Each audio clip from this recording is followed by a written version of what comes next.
ইয়া আইয়ুহাল্লাযীনা আমানুত্তাকুল্লাহা হাক্কা তুকাতিহি ওয়া লা তামুতুন্না ইল্লা ওয়া আনতুম মুসলিমুন।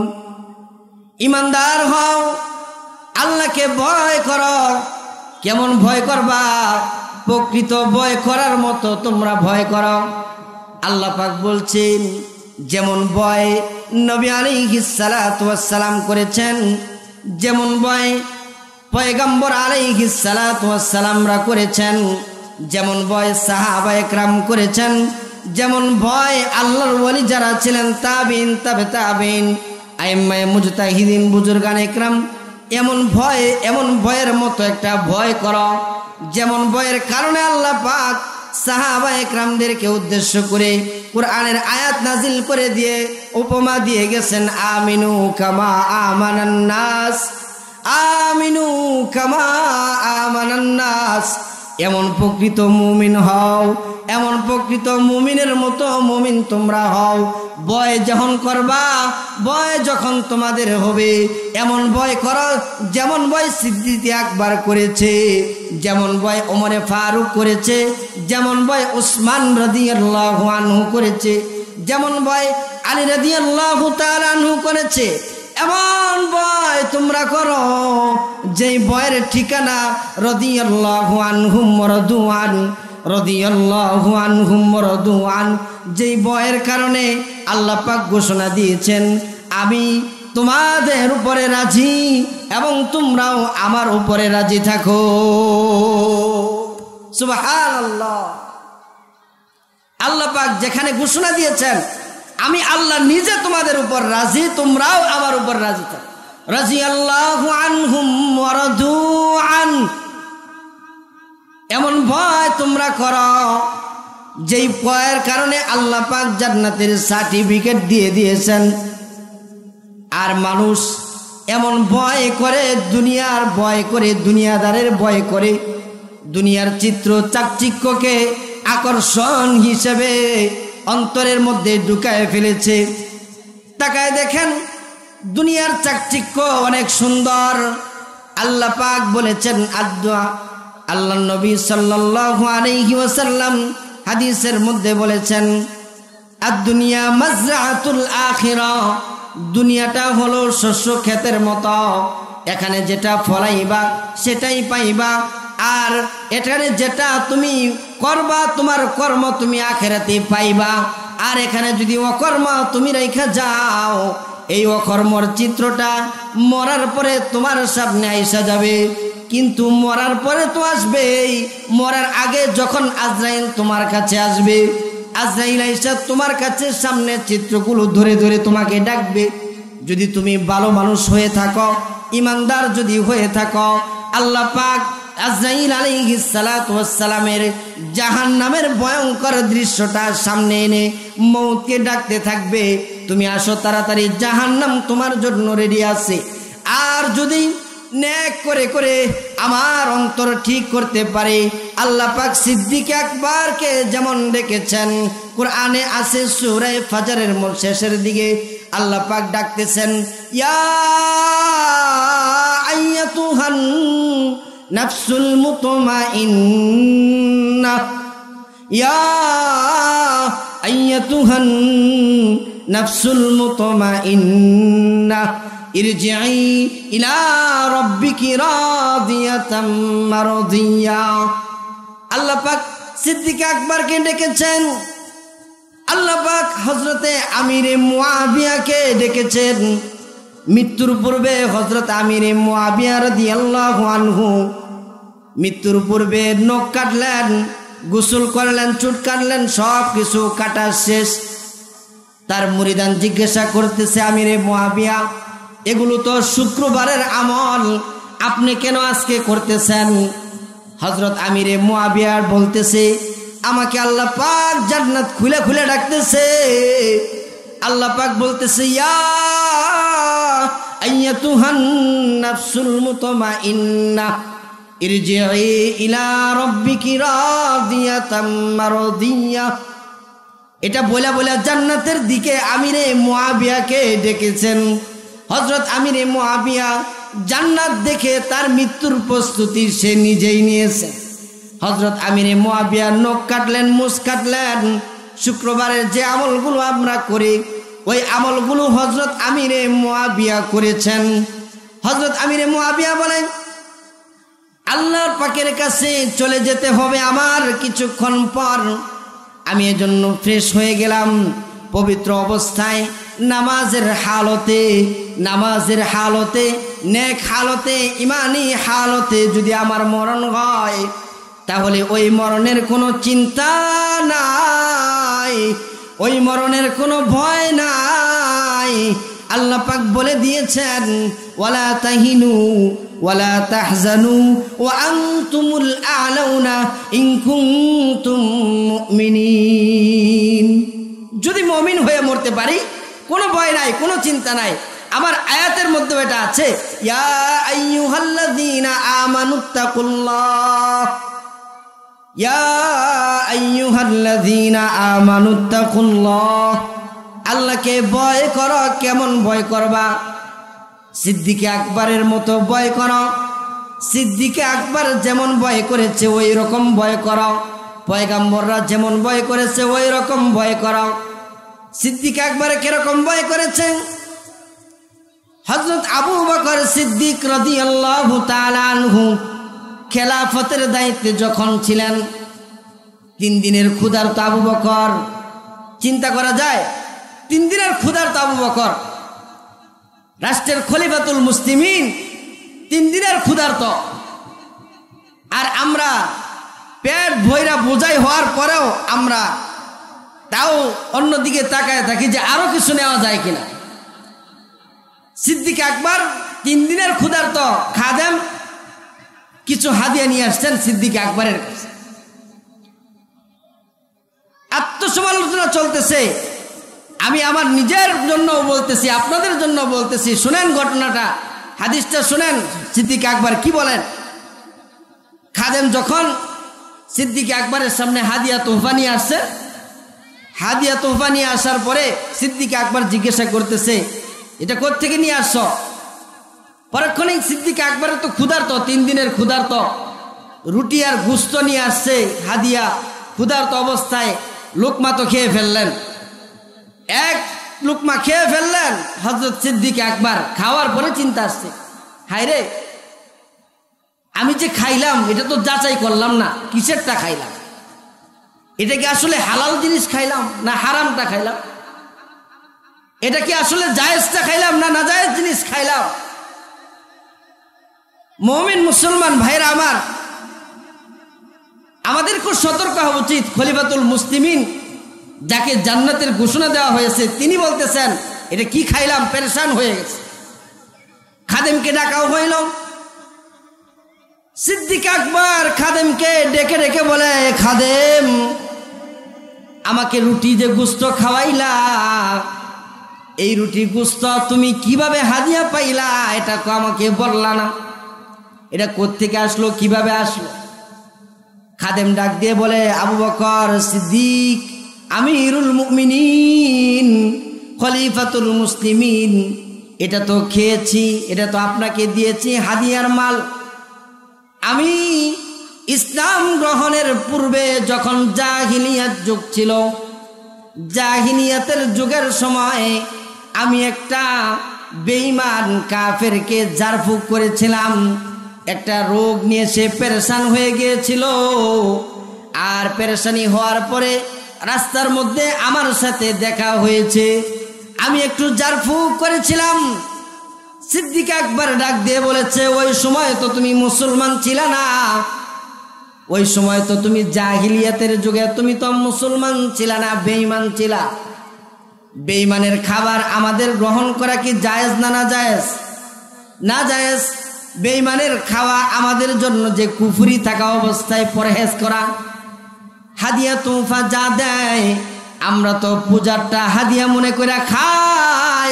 অমুসলিম কাফের বেঈমানরা পূজার মধ্যে যে প্রসাদ দেয় এই প্রসাদকে পবিত্র বরকত মনে কইরা আমাদের অন্ধেই মুখের মধ্যে ঢুকায় দেই, একবারও আমরা চিন্তা করি না এটা যে অমুসলিমের হাদিয়া, সে যে ঈমান নাই, সে যে কাফের।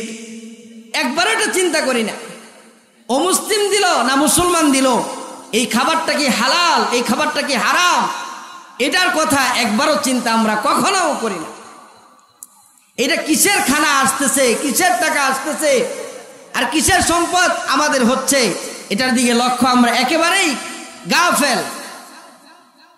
সিদ্দিক আকবর বলে, তুমি তো ওই সময় মুসলমান ছিল না, আর মুসলমান না থাকো বা তুমি যাকে জারফুক করেছ সে তো মুসলমান ছিল না জাহিলিয়াতের যুগে, আর এই জারফুকটা তুমি যে করেছ এটা তুমি আল্লাহর নাম নিয়ে করেছিলা নাকি লাত উজ্জাত মানাতের নাম নিয়ে করেছ? খাদেম ডাক দিয়ে বলে, আমিরুল মুমিনিন সিদ্দিক আকবর, এটা তো আমি লাত উজ্জাত মানাতের নাম নিয়ে করেছি। সিদ্দিক আকবর ডাক দিয়ে বলে, তুমি তো হাদিয়া দিয়েছিলা, অমুসলিম হিসেবে ছিলা, তাও তো ধরা যাইতো, কিন্তু তুমি যে লাত উজ্জাত মানাতের নামে জারফুক কইরা তুমি তাকে সুস্থ করেছ, আর প্রতিদান স্বরূপ তোমাকে আজকে হাদিয়া দিয়েছে, ওই হাদিয়ার মালটা তো আমার খাওয়ার জায়েজ নয়, এটা তো আমার জন্য জায়েজ হবে না। আমার যে খানাটা আমি খেয়েছি ওই খানাটাও আমি বের করে দিব। সিদ্দিক আকবর পেরেশান হয়ে গেছে, হাই হাই এটা কি খাইলাম, লাত উজ্জাত মানাতের নামে যেই কুরবানিটা করা হয়েছে, লাত উজ্জাত মানাতের নামে যেই জারফুকটা দেওয়া হয়েছে, ওই সুস্থ হইয়া হাদিয়া তুফা হিসেবে বেঈমান কাফের মুশরিকদের মূর্তি পূজারী হিসেবে যে সময় সে এই কবিরাজি করেছে, এটার হাদিয়া আমাকে দিয়েছে, আর সিদ্দিক আকবর হইয়া খলিফা হইয়া কখনো এটা পেটের মধ্যে হজম করা সম্ভব না। পেরেশান হয়ে গেছে সিদ্দিক আকবর, নিজের আঙ্গুল দিয়া চেষ্টা করতেছে যে লুকমাটা পেটের ভিতরে গেছে ওটা বের করার চেষ্টা করতেছে, কিন্তু কিভাবে সম্ভব? এক লুকমা খানা, আবার 3 দিনের ক্ষুধা, পেটের মধ্যে তো এমনি আগুন জ্বলতেছে, এই আগুনের মধ্যে অল্প একটু পানি মাত্র গেছে, এই অল্প একটু পানি কি এই আগুন নিভাবে? কখনো সম্ভব না। এই খানাটা তো ভিতরে গিয়ে একদম মিশে গেছে, পেট তো খালি, 3 দিনের ক্ষুধা। সিদ্দিক আকবর গলা দিয়ে হাত আঙ্গুল ঢুকায় দিলেন, দেখেন যে বমি হয় না, নিজে নিজেই পানি খাইলেন, পানি পান করলেন। পানি পান করার সাথে সাথে সিদ্দিক আকবর আবার হাত ঢুকানোর পরে আল্লাহর কি কুদরত, সিদ্দিক আকবরের বমি হইল। বমি হওয়ার সাথে সাথে যে হারাম গোশতের টুকরাটা সিদ্দিক আকবর খেয়েছেন, ওই হারাম গোশতের টুকরাটা বের হয়ে গেছে। সিদ্দিক আকবর শুকরিয়া আদায় করে আলহামদুলিল্লাহ, বের হয়ে গেছে। ভয় কিরকম, চিন্তা কিরকম হওয়া উচিত এটা বুঝাইতেছি। সিদ্দিক আকবরের কিরকম ভয়, তা আমি আপনার ভয় তো ওরকম হওয়া উচিত। আমরা তো যেটা পাই সেটাই খাই, হালাল হারাম বাঁচি না, মুমিন মুসলিম কাফেরদের এটাও বাঁচি না। এরকম বিজাতিদের কৃষ্টি কালচার তো আমাদের শরীরের মধ্যে আছে, আর এই কৃষ্টি কালচার গ্রহণ করে করে আজকে মাহফিলের প্যান্ডেল খালি, বাজারের প্যান্ডেলগুলো মানে সব ভরা, দোকানপাট সব ভরা, চাকচিক্য আমরা দেখতেছি, চাকচিক্য দেখতেছি। আল্লাহ পাক তো বলেছেন এই দুনিয়াটা চাকচিক্য, এটা দেখা তুমি যদি চিনো তাহলে তুমি ইমানদার, আর যদি না চিনো গাফেল হও তাহলে তোমার একদিন যেতে হবে। আরে আকল না হু গাফেল, अरे आकल न हूँ गाफिल तुझे दुनिया से जाना है, अरे आकल न हूँ गाफिल तुझे दुनिया से जाना है, तुझे एक दिन ये मुँह अपनी रब को दिखाना है। তুমি কি একবার চিন্তা করেছো গাফেল মুমিন, তুমি কি একবার চিন্তা করেছো তোমার এই চেহারাটা মালিকের সামনে নিয়ে দাঁড়াতে হবে? একবার কি চিন্তা করেছো? একবার কি ভেবেছো? ভেবেছিলেন সিদ্দিক আকবর, ভেবেছিলেন হযরত ওমর, ভেবেছিলেন হযরত উসমান, ভেবেছিলেন হযরত আলী, ভেবেছিলেন, তাবিন যুগের তাবিনরা ভেবেছিলেন। এই ভাবার কারণে হযরত ইমাম আজম আবু হানিফা রাহমাতুল্লাহি আলাইহি এশারের নামাজ পড়তে গেছেন। ওই যুগে এশারের নামাজ পড়তে গিয়ে ইমাম সাহেব এমন একটা কেরাত নিয়ে ইমাম সাহেব বলতেছে যে সূরা জিলজাল পড়তেছে প্রথম রাকাত। জিলজাল পড়ার সময় যখন ইযা জুলজিলাতিল আরদু জিলজালাহা ওয়া আখরাজাতিল আরদু আথকালাহা ওয়া ক্বালাল ইনসানু মা লাহা ইয়াওমাইযিন তুহাদ্দিসু আখবারাহা বিআন্না রাব্বাকা আওহা লাহা ইয়াওমাইযিন ইয়াসদুরুন নাসু আশতাতা লিউরাউ আ'মালাহুম। এই আয়াত পর্যন্ত ছিল ইমাম ভালো, নামাজের মধ্যে কোনো অসুবিধা ইমামের হয় নাই।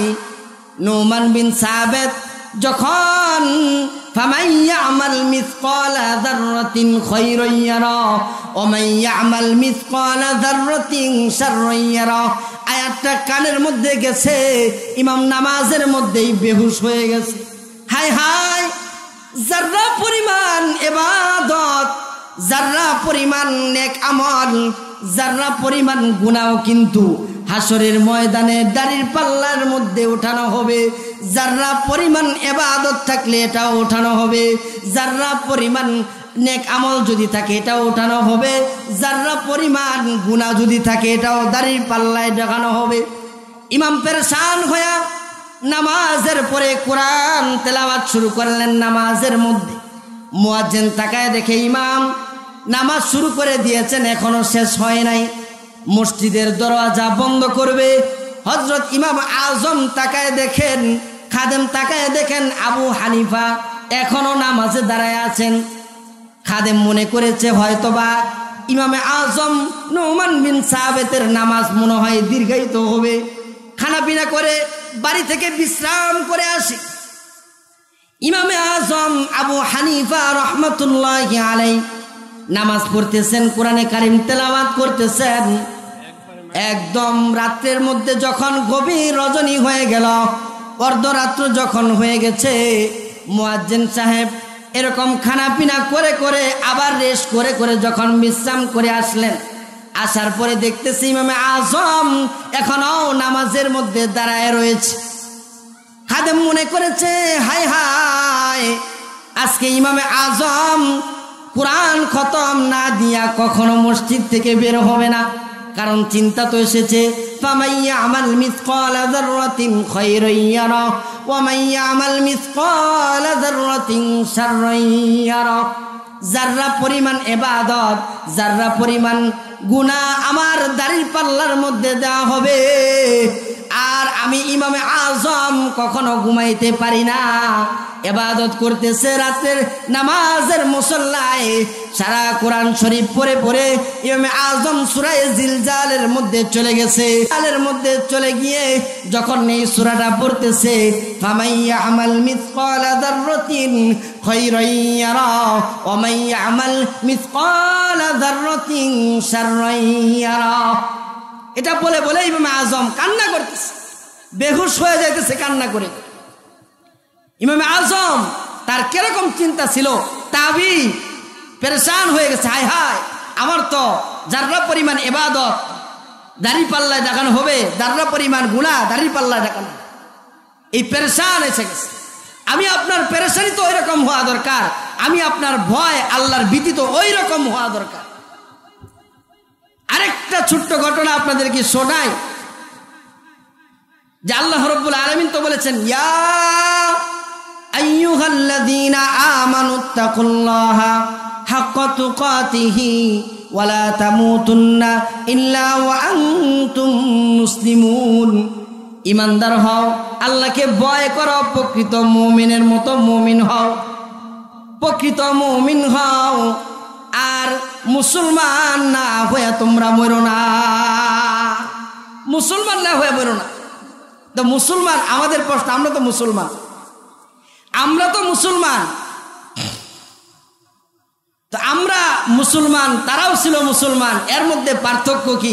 আমরা মুসলমান, আমরা দাড়ি কাটি, নামাজ পড়ি না, সুদ খাই, ঘুষ খাই, মদ খাই, চাঁদাবাজি, টেন্ডারবাজি, সব কিছু আমরা করি, কিন্তু তারাও এটার মধ্যে ছিল না।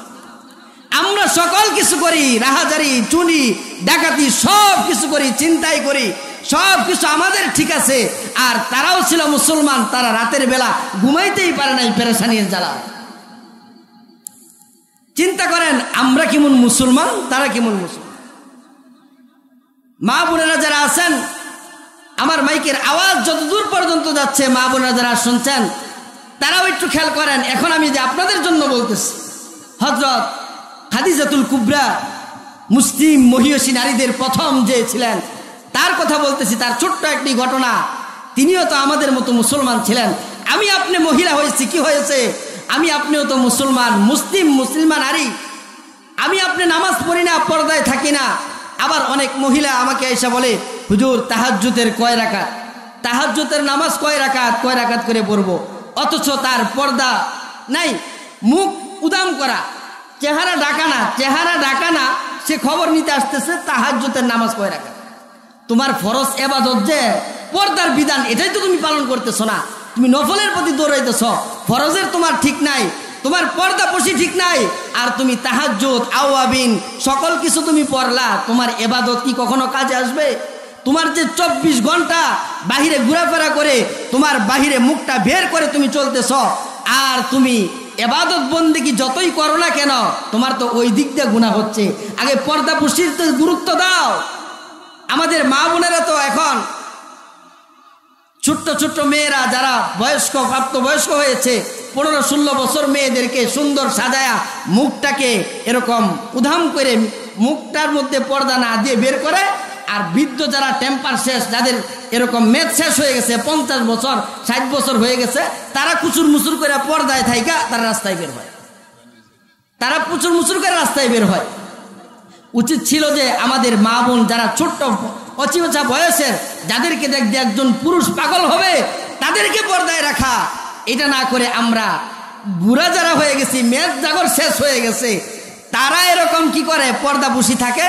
আর নর্তকী নাস্তি এরকম ইহুদি খ্রিস্টানদের কালচার গ্রহণ করে তারা এরকম বাহিরে বের করে দিয়েছে। দাও, আমার মেয়েকে বের করে দিলাম, আমার ভাগিনীকে বের করে দিলাম, আমার নাতনিকে বের করে দিলাম। তোমরা যুবকরা যারা আসো পছন্দ করে নেও। আর ইফটিজিংয়ের মামলা চলতেছে, দোষ হলো গিয়া সব যুবকদের। তুমি কলা ছুইলা রেখা দিবা আর মাছ রেখা দিবা বিড়ালের সামনে, বিড়াল খাবে না, এটা কখনো সম্ভব না। সতর্ক হওয়া উচিত। মুসলিম খলিফাতুল মুসলিমিন হযরত উম্মুল মুমিনিন খাদিজাতুল কুবরা রাদিয়াল্লাহু তাআলা আনহু, আমিও আপনিও নারী, আমরাও নারী। খাদিজাতুল কুবরা নারী ছিলেন, এমন নারী ছিলেন। খাদিজাতুল কুবরা মরার সময় রাসূল সাল্লাল্লাহু আলাইহি ওয়াসাল্লামকে বলে, ওগো আল্লাহর নবী, আমি যে মারা যাব, আমার মৃত্যুর ডাক মনে হয় গনি আসছে। আমাকে যখন কবরে নামাইবেন, মৃত্যুর পূর্বে আপনার কাছে 2টা আবদার। আপনার কাছে একটা আবদার হলো আমার কাফনের কাপড়টা, আপনার একটা জামা, আপনার একটা জুব্বা দিয়া আমার কাফনটা আপনি দিবেন।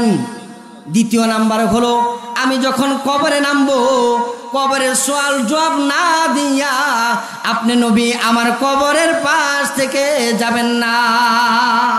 পেরেশানি এসে গেছে। আল্লাহর নবী সান্ত্বনা দিয়ে বলতেছেন, খাদিজাতুল কুবরা, কোনো টেনশন নাই, কোনো পেরেশানি নাই, তুমি নিশ্চিন্তে কবরের মধ্যে যাও। আল্লাহর নবী সান্ত্বনা দিতেছেন, তুমি কবরের মধ্যে যাওয়ার পরে 2টা বিবি যারা আমার দুনিয়াতে বিবাহ হয় নাই, জান্নাতে বিবাহ হবে। 2জন বিবি আমার আগে চলে গেছে, তারা আমার সাথে বিবাহ হবে। তারা আপনাকে আহলান সাহলান মারহাবান দিবেন, আপনাকে সাদরে গ্রহণ করবেন, আপনাকে গ্রহণ করে নেবেন। তারা আপনার কোনো ভয় নাই, টেনশন নাই। আল্লাহর নবী আরো বলেন, তারা আপনাকে মেহমানদারি করবেন। খাদিজাতুল কুবরা তো পেরেশানি এসে গেছে। ওগো আল্লাহর নবী, আমার সওয়াল জবাব আপনি দিয়া দিবেন। আল্লাহর নবী খাদিজাতুল কুবরাকে ডাক দিয়ে বলে, খাদিজাতুল কুবরা, আমি কবরে গেলে, কবরে কি কেউ কারো প্রশ্নের জবাব দিতে পারে নাকি? কবরের সওয়াল জবাব কেউ কাউটা দিতে হয় না, যার যারটা নিজেরটা দিতে হয়। অনেকে বলে কবরে গেলে তো শেষ, আর কোনো দরকার নাই দুনিয়ার, কবরে গেলে সওয়াল জবাব আপনারই দিতে হবে।